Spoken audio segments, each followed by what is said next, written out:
Hi, I'm Lauren De Silva and I'm Principal of Touchstone School of Crystal Therapy. And today I want to review a new deck of crystal cards by Michael Eastwood, who's a friend and a colleague of mine from the affiliation of Crystal Healing Organisations. And the new set of cards is called the Crystal Oversoul New Earth Attunements. And these cards follow directly on from his original deck of cards, which you may be familiar with, which are the Crystal Oversoul Attunements. When I get a new set of cards, what I like to do is to examine all of them first and then give them a good shuffle to start to get some of my energy on the card deck, and then I fan them out and I ask to be guided to which card energy I need to work with first. And on this occasion, I was delighted to draw the card for labradorite. Now, labradorite is a big friend of mine. It's been with me through thick and thin, really, through my spiritual development and my personal journey. It's really been a good companion. So I was really delighted to bring such a personal stone out of the deck first. And this is the piece of labradorite that I particularly like to work with. You don't have to use such a large piece of crystal, quite small pieces are fine. Now what Michael suggests for each of these stones is that you use a visualisation, and he's written the visualisations in his guidebook that accompanies the cards. But what he's also done, which is new for this deck of cards, is he's recorded the visualisations onto CDs as well. And I think that's really nice, because when you're going on a visualisation, it's lovely to have someone else reading it for you, so you don't have to remember where you're going to be prompted. So there are 2 discs that come with this set of cards with 22 visualisations on to match the 22 new crystal cards in this deck. I have made a slight modification to the book already because I wanted to be able to locate the visualisations easily on the CDs. So I've actually written the CD and the track number on the index page for the book, and I think that's quite helpful to do. So Michael suggests that you have, you set yourself down for the visualisation and you arrange yourself within a layout of quartz points as well. And the reason he uses quartz points is quartz will amplify the vibration of any of the stones you're working with. And he suggests a certain number of quartz points for each of the stones. In the case of labradorite, it was 6 points, and these are the size points that I tend to use. They're not very big, and that's absolutely fine. I arranged the points as a Seal of Solomon or Star of David around me, and I first of all studied the mandala, made myself familiar with it, and I settled myself also with my piece of labradorite in my lap. Then I press play on the visualisation and I just let Michael's voice lead me through the visualisation, which was absolutely beautiful. In each of the visualisations you visit a crystal temple and you meet the crystal oversouls connected with that crystal, and in this case they guide you to enter the golden star at the centre of the mandala, and this is a star of gold light which is really I have a really close connection with, so it felt very familiar and very beautiful to go into the golden star of light. And once I was in there, I felt my energies were expanded and lighter and freer, and I also felt my boundaries dropping away, so that I really felt that I was blending and at one with the universe. So it was a very beautiful experience. Now, one thing I would say is when you put your CD player on and you're doing your visualisation, make sure it's within arm's reach, because there's only a short gap between each of the tracks. And I wanted to stay in that space where I was expanded and I was in this beautiful, beautiful energy for a bit longer. So I had to switch off my CD player just to allow myself to really enjoy being in that state.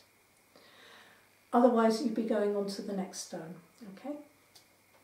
Once I was ready to come back, I made sure I grounded myself. Now that's really important. Some of these states are very beautiful to be in, but then if you've got to go and pick up the kids from school or go to the supermarket or work some machinery, you really don't want to still be in that floaty state. You must ground yourself back into the here and now.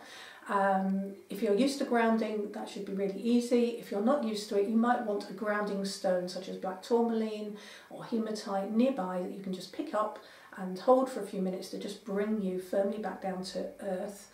And I would suggest also having a cup of tea or have a drink of water, just to bring yourself really fully back into the here and now before you go out and about and do normal everyday sort of tasks. Now, one other thing that Michael suggests for each of these crystals when you work with them is that you use a matching scent. It's not compulsory, but it is useful and it helps to set the atmosphere for working with each of the crystals. And in the case of the labradorite oversoul, he suggests using myrrh, which I have got some solid myrrh incense. So I did actually add myrrh to my incense burner, and that really gave me that very evocative atmosphere. Myrrh and frankincense and those kinds of sacred scents have been used for so long that they very much bring you back into that feeling of ancient knowledge and ancient wisdom. So I really enjoyed using the scent to complement working with the crystals as well.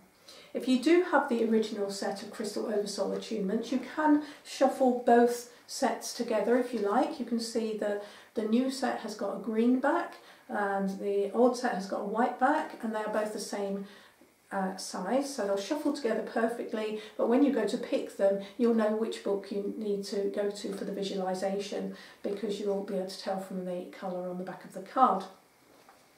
Now, some of the crystals in the new deck will be familiar to you. We've got obsidian and black tourmaline, but there are some that you might not have in your collection. So I have most of these, which you'd expect, but actually I don't have a piece of cobalt aura. That's one to put on my shopping list.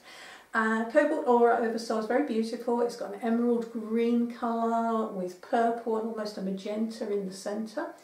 Now, if you haven't got the actual crystal that you draw from the deck, it doesn't matter. These are keys to the crystal energy. So it's lovely if you've got the real crystal, the physical crystal to work with, but if you haven't, these will still connect you to that crystal energy. And of course, if you enjoy it, you might want to go shopping. Okay.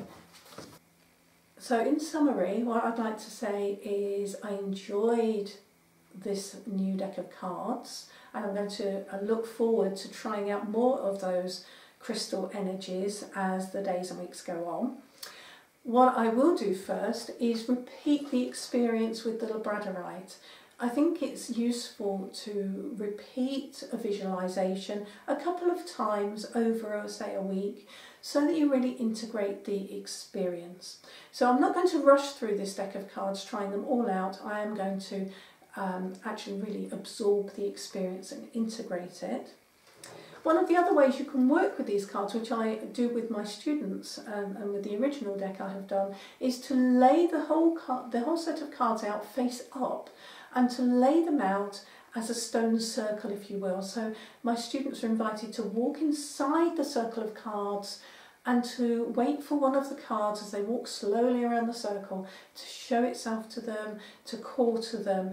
And that's another way of intuitively picking which crystal wants to work with you. So you don't have to work with them face down and pick at random. You can actually intuitively pick your crystal card by gazing at the mandala and seeing which one is actually calling out to you. But I'm sure there are many ways to work with these cards. Michael has given us a set of cards that are very flexible, and you will probably find other methods of working with them. And if you do, please do comment under this video and share your ideas with other people.